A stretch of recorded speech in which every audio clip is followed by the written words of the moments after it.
Si es su primera vez o su segunda vez, siéntase como en casa. Disfrute este tiempo. Alto Refugio es una casa para todos, un lugar que se abre cada fin de semana para que muchos podamos conocer a Jesús de una forma práctica y real. Y vamos a continuar con nuestra serie Cristianismo Puro, y el mensaje de esta tarde lo he titulado Una relación, no una religión. Así he titulado este mensaje, con el cual hoy vamos a conocer un poco más acerca de Jesús y el cristianismo práctico. Pero antes me gustaría contarte una experiencia que tuve el día jueves en una comida en una de las organizaciones a las cuales le trabajo. Estábamos sentados con diferentes socios y algunos colaboradores de esta organización y pues normal, una plática trivial se tornó un poco personal, porque de repente en la plática una de las colaboradoras comenzó a preguntar pues, que quiénes estaban casados, prácticamente todos, menos la persona que les apoyaba en las labores domésticas a uno de los miembros. Y decían, tú no estás casada, tú eres una pecadora, le dijeron, ¿no? Y de repente dijo alguien por ahí, pero cuidado, alguien que obviamente me conoce, aquí en la mesa hay un pastor, ¿no? Y yo nunca me he presentado como pastor, nunca utilizo ese término para dirigirme a las personas o poderme relacionar con ellas, pero me pareció muy interesante que hayan hecho esa connotación, ¿no? Yo en broma dije, y también está una persona que estaba en la mesa y otra persona que estaba en la mesa, ¿no? Como para bajarle un poco la intensidad en cuanto a este señalamiento público que hicieron, ¿no? de mi persona. Y lo interesante fue que una de las colaboradoras me preguntó, oye, pero a ver, ¿tú qué eres? ¿No? Y esa pregunta me hizo como mucha crisis, porque dije, ¿qué soy? Pues me llamo Aarón y le voy a la América y no sé qué más decirte, ¿no? Y empecé a entrar en crisis porque me decía, ¿quién eres? ¿No? O ¿qué eres? Mejor dicho. Y entonces sabía por dónde iba y me dijo, no, ¿qué religión profesas? Y le dije, ¿sabes qué? No me gustaría decir que es una religión, me gustaría llamarle una relación. Pero me dijo, sí, yo sé, pero ¿qué eres? ¿Católico, cristiano, musulmán? ¿Qué eres? Y le dije, mira, no me gustaría tampoco decirte qué soy, porque me malinterpretarías, ¿no? Me confundirías con algunos que no parecen, pero dicen que son. Y entonces le digo, pero pues yo hablo de Jesús y yo creo en Jesús. Y es a quien sigo, y mi vida la puedo basar en eso, en una relación cristocéntrica, en una vida cristocéntrica, en un estilo de vida cristocéntrico. Entonces me dijo, ¿eres cristiano? Y le dije, depende. Y entonces comenzó ella como que tenía mucha necesidad, ¿no? Comenzó a profundizar y me dijo, no, pero ¿cómo? O sea, ¿eres evangelista? Le digo, mira, ¿cómo te lo explico? Soy un cristiano, pero no quiero que pienses en mí como piensas cuando piensas en un cristiano. Me dijo, ¿cómo? O sea, ¿tú sí vas a las fiestas? Le digo, sí. ¿Tú sí puedes tomarte una cerveza? Claro. ¿Tú sí vas a misa? Pues cuando me invitan, ¿no? a un bautizo o algo, pues también puedo ir, ¿no? Ayer estuve trabajando en una boda y estábamos en la misa de la boda, ¿no? En la celebración en una iglesia católica, en una catedral, ¿no? Y bueno, para no hacerles el cuento largo, me dijo, entonces eres un cristiano buena onda. Y le dije, eso, ¿no? Y, ¿sabes? Este mensaje lo he titulado Una relación, no una religión. Porque Dios es lo que siempre quiso, que nosotros desarrolláramos una relación con Dios, más allá de llamarlo una religión. Y hablábamos de este cristianismo complicado, el cual nos obliga a muchas cosas, menos a tener una relación con Dios. Y quisiera que me acompañaras. Hoy vamos a leer algunos versículos, vamos a leer mucho de hecho, pero lo quiero hacer de una forma práctica para que conozcas la cronología de cómo se dio la ley para el pueblo de Israel, cómo sucedió esto. Y quiero que leas Éxodo 19, que va a estar en pantallas, versículo 1, dice, exactamente 2 meses, ¿cuántos meses? Después de haber salido de Egipto, los israelitas llegaron al desierto de Sinaí. Después de levantar campamento en Refidim, llegaron al desierto de Sinaí y acompañaron al pie del monte Sinaí. Entonces Moisés subió al monte para presentarse delante de Dios. El Señor lo llamó desde el monte y le dijo, comunica estas instrucciones a la familia de Jacob, anúncialas a los descendientes de Israel. Ustedes vieron lo que hice con los egipcios, saben cómo los llevé a ustedes sobre alas de águila y los traje hacia mí. Ahora bien, si me obedecen y cumplen mi pacto, ustedes serán mi tesoro especial entre todas las naciones de la tierra, porque toda la tierra me pertenece. Ustedes serán mi reino de sacerdotes, o un reino de sacerdotes, mi nación santa. Este es el mensaje que debes de transmitir a los hijos de Israel. Primer punto en todo esto es que Dios va a prometerles una recompensa a este pueblo si decide obedecer. Hay una recompensa por la obediencia, de acuerdo a lo que acabamos de leer. Dios promete bendecirlos y promete recompensarlos si ellos obedecen. Sigamos avanzando, capítulo 20, versículo 1. Luego Dios le dio al pueblo las siguientes instrucciones. Seguramente has leído esto. Aquí están los 10 mandamientos. Yo soy el Señor tu Dios, quien te rescató de la tierra de Egipto, donde eras esclavo. Número 1, no tengas ningún otro Dios aparte de mí. 2, no te hagas ninguna clase de ídolos ni imagen de ninguna cosa que está en los cielos, en la tierra o en el mar. 3, no te inclines entre ellos, no les rindas culto, o bueno, si es parte del mismo, porque yo, el Señor tu Dios, soy Dios celoso, quien no tolerará que entregues tu corazón a otros dioses. Extiendo los pecados de los padres sobre los hijos, toda la familia que me rechaza queda afectada, hasta los hijos de la tercera y cuarta generación. Pero derramo amor inagotable por 1000 generaciones sobre los que me aman y obedecen mis mandamientos. Una vez más, recompensa por la obediencia. No hagas mal uso del nombre del Señor tu Dios. El Señor no te dejará sin castigo al mal uso de su nombre. Acuérdate de guardar el día de descanso al mantenerlo santo. Tienes 6 días de la semana para hacer tu trabajo habitual, pero el séptimo día es un día de descanso y está dedicado al Señor tu Dios. Ese día ningún miembro de tu casa hará trabajo alguno. Esto se refiere a ti, a tus hijos, a tus hijas, a tus siervos, a tus siervas, a tus animales, y también incluye extranjeros que vivan entre ustedes. Pues en 6 días el Señor Dios hizo los cielos, la tierra y el mar y todo lo que hay en ellos, pero el séptimo día descansó. Versículo 12. Honra a tu padre y a tu madre, entonces tendrás una larga vida y plena en la tierra que el Señor tu Dios te da. Otra recompensa. No cometas asesinato, no cometas adulterio, no robes, no des falso testimonio contra tu prójimo, no codicies la casa de tu prójimo, no codicies la esposa de tu prójimo, ni su siervo, ni su sierva, ni su buey, ni su burro, ni ninguna otra cosa que le pertenezca. Ok, iglesia, son 10 mandamientos que Dios le va a dar al pueblo de Israel, y esto pertenece a la ley moral de Dios. Es una ley moral de Dios la cual le va a dar al pueblo para que tengan no solamente la mejor conducta, sino para que puedan vivir mejor. Entonces, entendiendo esto, ya vemos este proceso en el que después de 2 meses Dios les promete una recompensa si lo obedecen, pero ahora les dice qué hay que hacer para obedecerlo. Les da algunos estatutos, algunas normas. Y dice el versículo 18, cuando los israelitas oyeron los truenos y el toque fuerte del cuerno de carnero, y vieron los destellos de relámpagos y el humo que salía. Oye, esto es una película de terror, ¿no? Después de que vieron todo esto, truenos, toque de cuerno de carnero, los destellos de relámpagos y el humo que salía del monte, se mantuvieron a distancia temblando de miedo. Entonces le dijeron a Moisés: habla tú y te escucharemos, pero no nos hable Dios directamente porque vamos a morir.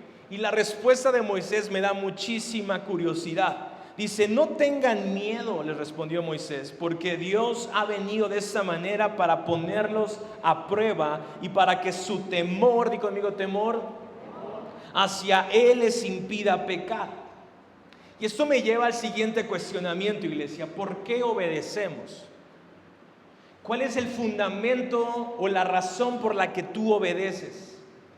¿Cuáles son tus motivos para obedecer a Dios? ¿Por qué tú obedeces cuando tienes que obedecer? Cuando has sido puesto a prueba, ¿por qué has obedecido? ¿Cuál ha sido el fundamento y el motivo de tu obediencia? Entendiendo este proceso tan interesante en el que Dios va llevando una nación que lo desconocía a un pueblo que jamás había comunicado con Dios de esta manera, entendiendo esto, ¿obedecemos por interés? Es decir, por la recompensa que podemos recibir si obedecemos. ¿Es la manera o la forma o la razón por la que obedecemos? ¿Obedecemos por miedo? ¿Por miedo a las consecuencias? ¿Por miedo al castigo? ¿Por miedo a lo que nos pueda venir? ¿O porque Dios no hable de esta forma con relámpagos y truenos? ¿Por qué obedecemos? Dice Éxodo 24:7, y en esta cronología de la cual te estoy mostrando: luego tomó el libro del pacto y lo leyó al pueblo en voz alta. Una vez más todos respondieron: Todos respondieron: haremos todo lo que el Señor ha ordenado. Vamos. Esto se pone padrísimo. Se pone muy, muy bueno.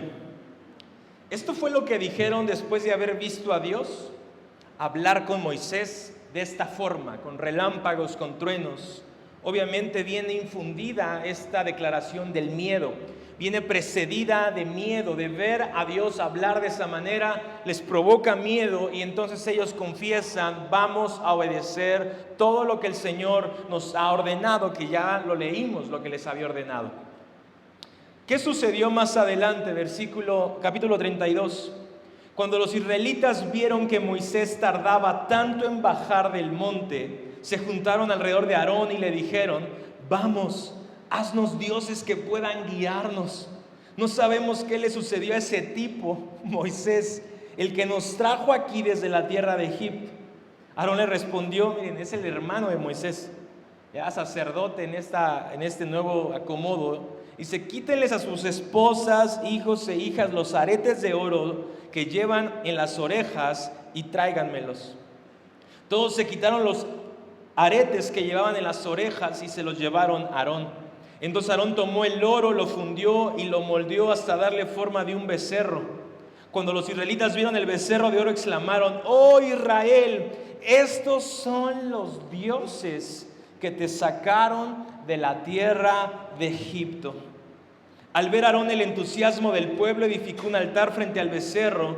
Luego anunció: mañana celebraremos festival al Señor.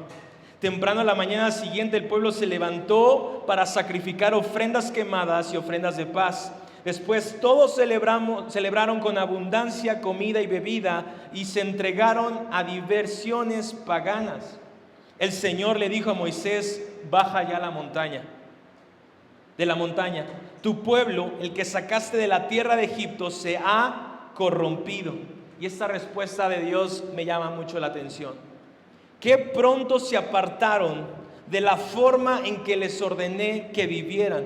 Fundieron oro y se hicieron un becerro y se inclinaron ante él y ofrecieron sacrificios. Y andan diciendo: oh Israel, estos son los dioses que nos sacaron de la tierra de Egipto. Qué impresionante. En pocos días, después de haber dicho: obedeceremos todo lo que el Señor nos diga, ahora vemos al pueblo fundiendo oro, dedicando un altar para un Dios que no era nuestro Dios, olvidándose de lo que Dios había hecho, de cómo los había sacado de la tierra donde ellos habían sido oprimidos. Es increíble lo que estamos leyendo. En pocos minutos ellos se habían olvidado no solo de lo que habían dicho, sino de lo que Dios había hecho por ellos. Y sabes, no me extraña en lo absoluto. No me extraña el comportamiento que tuvo el pueblo de Israel, porque este es el resultado cuando tú y yo obedecemos por miedo. Este es el resultado cuando tú y yo obedecemos a Dios por el temor a las consecuencias. Ese es el resultado de cuando tú y yo obedecemos porque buscamos una recompensa. Solo estamos buscando la recompensa, pero no agradar al que nos puede dar la recompensa. Y este es un claro resultado de la vida espiritual que muchos cristianos llevan hoy en día. Que por temor al castigo y por quererse ganar una recompensa deciden vivir de esa manera y van a terminar fallando a Dios.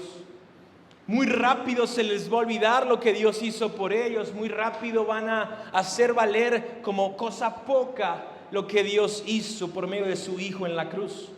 Y Spurgeon dijo alguna vez lo siguiente: la mejor manera de hacer que un hombre guarde la ley es hacerle amar al que le da la ley. La mejor forma en la que tú puedes obedecer a Dios, la mejor forma en la que tú puedes buscar agradar a Dios es amando a Dios, no teniéndole miedo a Dios.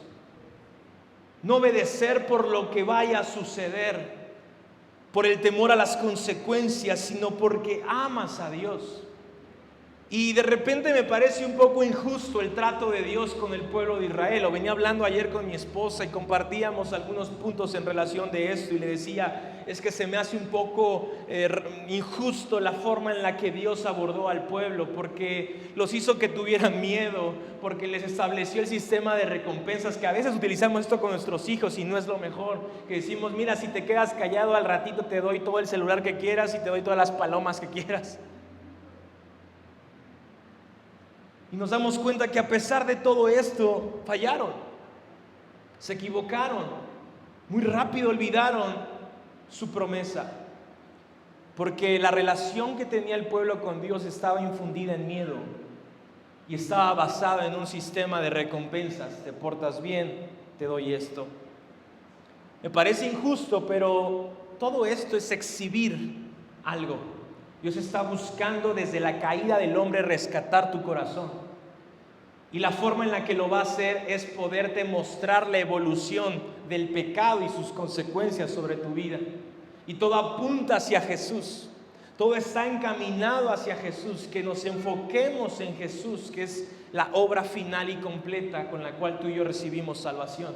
Dios tuvo que llevarlos así porque si Jesús hubiera venido antes con el sistema nuevo, no lo hubieran valorado, no lo hubieran recibido, quizá nadie se hubiera salvado tampoco.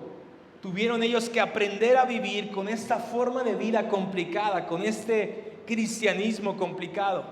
Fueron 10 mandamientos que el pueblo de Israel tuvo de parte de Dios. Sin embargo, una vez más, ese ser humano que le encanta complicarse todo, ese ser humano que si no fuera poco, no le era suficiente con 10 mandamientos, que de hecho no los podían ni cumplir esos 10, decidieron añadir muchos más.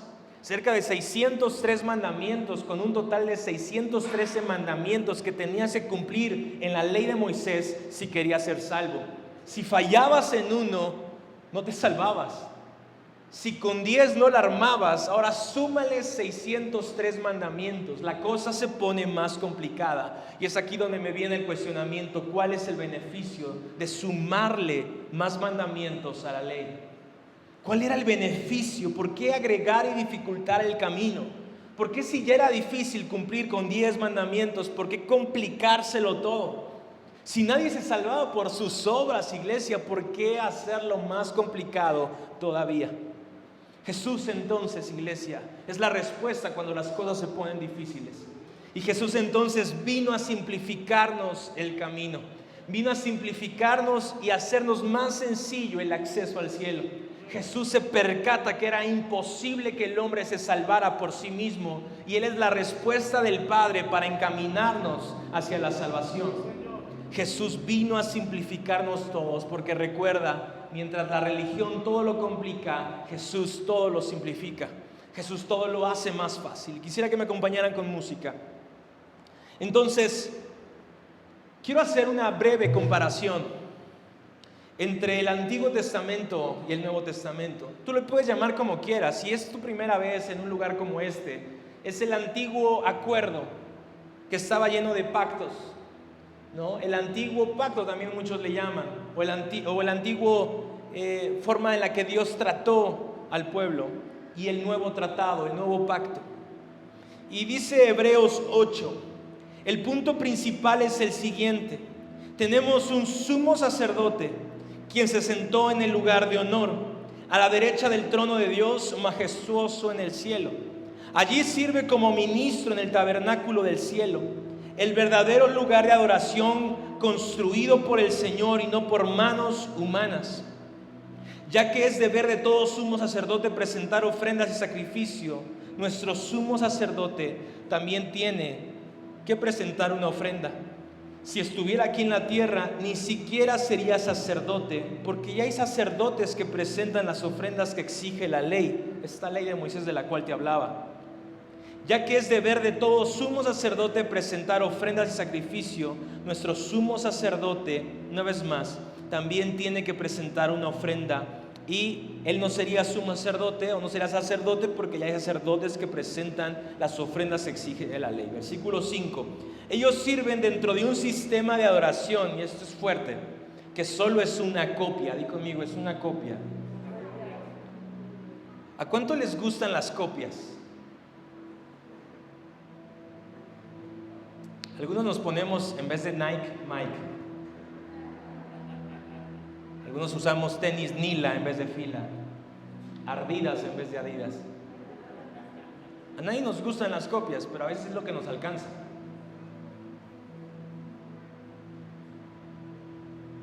Estoy seguro que si alguien del antiguo pacto, del antiguo tratado de Dios con el pueblo, hubiera sabido que existía uno nuevo, hubiera dicho: no, eso era una copia, una sombra del verdadero que está en el cielo.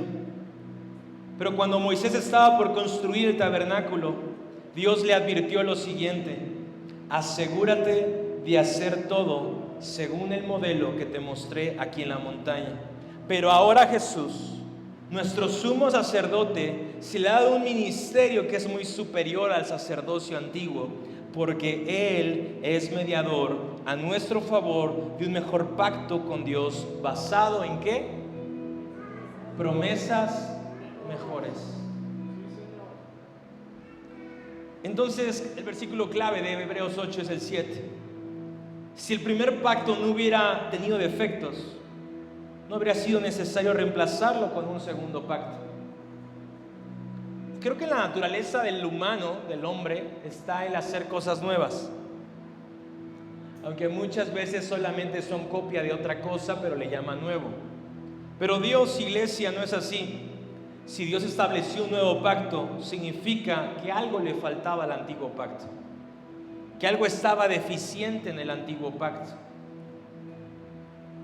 De hecho, dice el versículo 13 también, que cuando se habla de un nuevo pacto, quiere decir que ha hecho obsoleto el antiguo pacto y se ha instalado ahora el nuevo pacto. Es decir, ya no funciona el antiguo pacto. Hoy quiero mostrarte, por favor, en los próximos minutos, de una forma muy breve, algunas diferencias del antiguo pacto, del antiguo tratado de Dios con el pueblo y del nuevo en el cual tú y yo estamos, para que puedas entender mejor esto. Es importante no como una base histórica que nos muestra un contexto, sino como una realidad que rige nuestro corazón. La debilidad del antiguo pacto no estaba en el pacto en sí. Escucha esto. La debilidad, la fragilidad del antiguo pacto no estaba en el pacto antiguo en sí, sino en la naturaleza y en la debilidad del hombre, en su incapacidad de obedecerlo, en su falta de fidelidad, en su falta de amor. Ahí estaba la debilidad del antiguo pacto. El pacto antiguo llegó con temor, como lo vimos, con terror. Y esto hizo que todos intentaran obedecer, pero por miedo. ¿Pero qué ocurrió? Van a pecar casi de inmediato. Una vez más, es la respuesta de obedecer a Dios por miedo, el pecado. El antiguo pacto, a diferencia del antiguo pacto, el nuevo pacto también presenta una relación diferente. Mientras el pueblo veía de lejos a Dios y se comunicaba con Dios por medio de Moisés, el nuevo pacto en el cual tú y yo pertenecemos, tenemos una relación de intimidad, si así lo queremos, con Dios. Una relación más cercana, una relación sin límites. Aquí no es como los planes de Movistar que de repente cuando ya te excediste, bye. En el nuevo pacto tú puedes tener una relación más cercana con Dios. El nuevo pacto, iglesia, ofrece una verdadera y completa limpieza del pecado. El nuevo pacto te limpia por completo cuando tú vienes a Dios y le dices: Dios, perdóname por esto que hice. Tú eres limpio por completo. No hay rastro de suciedad, o no hay rastro de que estás todavía contagiado por el pecado, mientras que el antiguo pacto solo era una cobertura del pecado. Quiero decirte esto de otra manera. ¿Cuántos han ido al dentista alguna vez? El antiguo pacto era como ir al dentista. Tu diente ya no funciona, ya no sirve de nada, ya no hay de qué agarrarse. Cuando muerdes carne, agárrate. Entonces, ¿qué hacen los dentistas? Te ponen pasta para darle forma a tu diente que ya está limitado, escaso, casi que a punto de morir y de extinguirse. ¿Y qué ocurre? Solamente cubren la deficiencia. Atacan un poco el problema de raíz porque te quitan caries, pero te dejan sin dientes. Entonces esa pasta forma como un diente. Eso solamente hacía el antiguo pacto, cubría, aparentaba estar bien, pero por dentro estaba más que podrido. Aparentaba una buena vida, pero por dentro no era la vida que aparentaba ser. Una diferencia muy notable es que el antiguo pacto fue hecho con voz tronante desde el monte Sinaí, infundida con miedo. Pero cuando Jesús nos mostró su nuevo trato con nosotros, lo va a declarar con amor y con gracia. Él no va a utilizar el miedo para hablarte, para decirte que es bueno obedecer a Dios, que es bueno agradar a Dios. Lo va a hacer desde el ejemplo. No lo va a hacer con voz tronante, lo va a hacer con amor, gracia, y yo quiero añadir verdad, porque todo lo que Jesús enseñó no fue amar al pecado, sino habló del pecado, de la implicación del pecado en nuestra vida, de cuánto sufrimos por el pecado, pero asoció la gracia. Utilizó la verdad y utilizó la gracia cuando Él habló a cada uno de nosotros. Y no sé si te acuerdas, ¿cuántos tienen ya mucho tiempo de conocer a Dios o de venir a un lugar como este? Me gustaría decirlo. ¿Cuántos son de mi generación de los 90s? Pocos. Pero entonces todos los que llevan mucho tiempo llevan desde los 80s a lo mejor asistiendo a un lugar como este. Ya salieron unos bien presumidos, los 60s. No, pues entonces háganle, no queremos ni saber su edad. A ver, en la generación de los 90s, todos fuimos partícipes de un movimiento donde la atención la acapararon predicadores que hablaban de juicio por medio del Apocalipsis. Yo tenía 5 o 6 años de edad y cada vez que asistía a la iglesia salía mordiéndome las uñas. Yo decía, ¿cuándo va a ser el arrebatamiento? ¿Me voy a quedar? Todos alguna vez se quedaron solos en su casa y dijeron, ya vino Jesús, ya valió. ¿Cuántos tuvieron miedo de que les pusieran el 666? Era un evangelismo infundido en miedo. Y yo me pregunto, ¿dónde está la mayoría de personas que escucharon ese evangelio? Muchos divorciados, muchos acabaron en la ruina, muchos cambiaron de creencia, porque fue un cristianismo basado en miedo. Era increíble, pero todos se convertían en los 90s. Pero que cuando Jesús habló con amor y gracia. Y no me refiero a la forma de hablar, la entonación solamente, me refiero al contenido del mensaje. Muy diferente. Otra diferencia entre el antiguo y el nuevo es que tienen diferentes mediadores. ¿Sabes quién hablaba por medio de Dios en el antiguo pacto? Moisés. Fungía como un mediador. Moisés no era sacerdote. Moisés era un mediador. Y cuando Dios estaba por rechazar al pueblo y por dejarlo ahí, Moisés le dijo, no, espérate. Es tu pueblo. Tú lo sacaste. Tú me usaste a mí cuando yo ni quería. Ahora los rescatas. Lo que hace Jesús todos los días es interceder para que tu fe no decaiga. Es interceder para que tengas nuevas oportunidades. Es interceder para que tengas una mejor vida. Lo que hace nuestro gran mediador Jesús todos los días es ver por nosotros con el Padre. El antiguo pacto que hacía demandaba un pacto de obras. Tú solo tenías que hacer y hacer y hacer para después hacer. Pero el nuevo pacto cumple con el pacto de obras y esto me encanta. Aquí ya no hay nada que hacer, porque como lo vimos la semana pasada, Jesús ya lo hizo todo. Todo el sistema de obras fue cambiado por la gran obra de Jesús al morir en la cruz. Otra diferencia es que el antiguo pacto fue dedicado con la sangre de animales, la cual era rociada sobre el pueblo, y el nuevo pacto ahora es dedicado con la sangre de Jesús, y esto aplica espiritualmente sobre su pueblo. El antiguo pacto requería la repetición interminable de sacrificios imperfectos, pero el nuevo pacto provee un sacrificio perfecto, una vez y por todas, del Hijo de Dios. Otra diferencia es que el antiguo pacto fue escrito por Dios en tablas de piedra. Y esto me encanta, iglesia. El antiguo pacto así fue. Dios le pide a Moisés que venga, que suba al monte, porque Dios iba a hacer las tablas donde venían los mandamientos.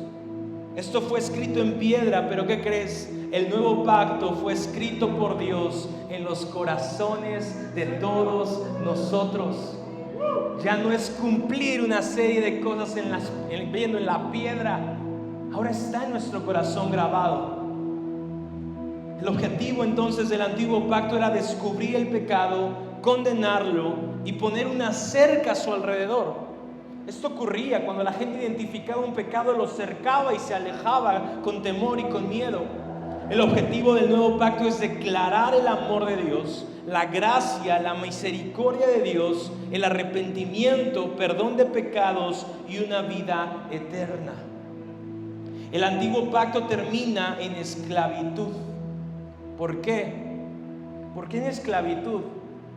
No solamente porque el pecado te esclaviza, eso es lo más superficial de este entendimiento. Lo más profundo es que cuando tú vives para obedecer, te vuelves esclavo de la ley. Cuando tú vives para obedecer, te vuelves esclavo de la ley. Mientras que el nuevo pacto brinda verdadera libertad, porque no solo vives para obedecer, sino vives para amar al que te dice que obedezcas. Esa es la gran diferencia entre uno y otro.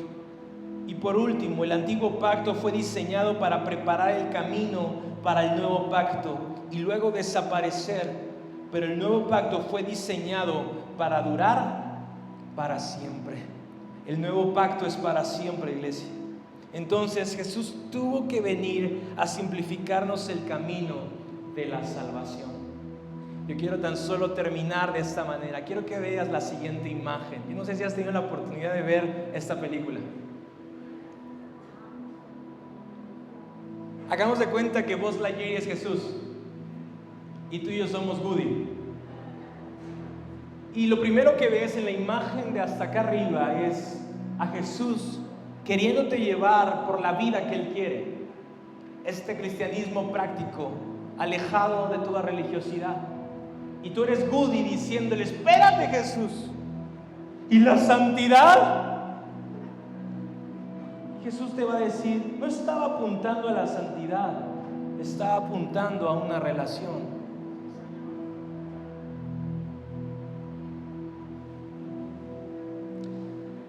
Esto es complicado de entender, porque este ser humano que todo lo complica, que está en nosotros, siempre demanda más para tener más argumentos de por qué sí mereces ser salvo tú. El cristianismo complicado te invita a ser santo, mientras que el cristianismo práctico te invita a ser un hijo. No todos los santos son hijos. Es fuerte lo que voy a decir a continuación, iglesia, pero escucha. El cristianismo complicado se enfoca en cuánto santo puedes llegar a ser, en cuán santo puedes llegar a ser, mientras que el cristianismo práctico se enfoca en cuánto puedes amar a Dios. Si hasta la fecha no has podido ser fiel, pregúntate por qué obedeces a Dios, y ahí está la respuesta. Nos enseñaron a odiar el pecado. El cristianismo complicado nos enseñó a odiar el pecado, pero se les olvidó enseñarnos a amar a Dios. Nos enseñaron a aborrecer el pecado, pero nunca nos dijeron que era más importante amar a Dios. Si llevas mucho tiempo conociendo de la palabra de Dios y esto te asombra es porque has vivido un cristianismo complicado. El cristianismo complicado está basado en obediencia únicamente, precedido de temor, precedido de querer una recompensa, mientras que el cristianismo práctico, el cual Jesús nos enseñó, nos invita a cada uno de nosotros a no poner nuestros ojos en cuán santos podemos llegar a ser. Eso nunca va a ser posible con perfección. Te puedes esforzar muchísimo en intentar ser santo y quizá nunca lo logres.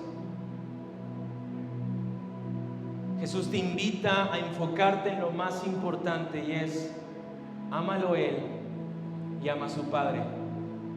Entonces comenzarás a dejar de hacer algunas cosas por puro amor, porque lo amas tanto que no quieres lastimar su corazón.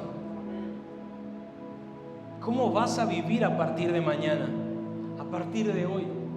¿Cuál va a ser el enfoque de tu cristianismo? Tú puedes seguir intentando jugar el juego de la santidad, y a veces te va a servir y a veces no te va a servir. Pero eso solamente, una vez más, desgasta, frustra, al darte cuenta que humanamente es imposible que seamos vistos como justos. Mejor pongamos los ojos en Jesús, el que sí puede ayudarnos a ser mejores. Enfoquémonos en amarlo a Él más que a las leyes, más que a los términos de obediencia, iglesia. Esto es lo que tendríamos que hacer todos. Un cristianismo práctico es aquel que no se enfoca en la santidad, sino se enfoca en amar a Dios. Por lógica, cuando lo ames, te va a doler fallar. Vas a tener mayor conciencia de tu error. No va a ser para cubrir tu conciencia, para cubrir ahí e intentar engañar tu conciencia, sino vas a hacerlo de raíz. Y vas a ver cambios en tu corazón, porque, iglesia, hay resultados de amar a Dios. Y no solamente es vivir mejor, no solamente es tener una vida en libertad, sino es una relación personal. Nunca hagas de esto una religión, conviértelo en una relación. Lo que tú y yo hacemos y lo que tú y yo somos es tan solo una relación, no una religión.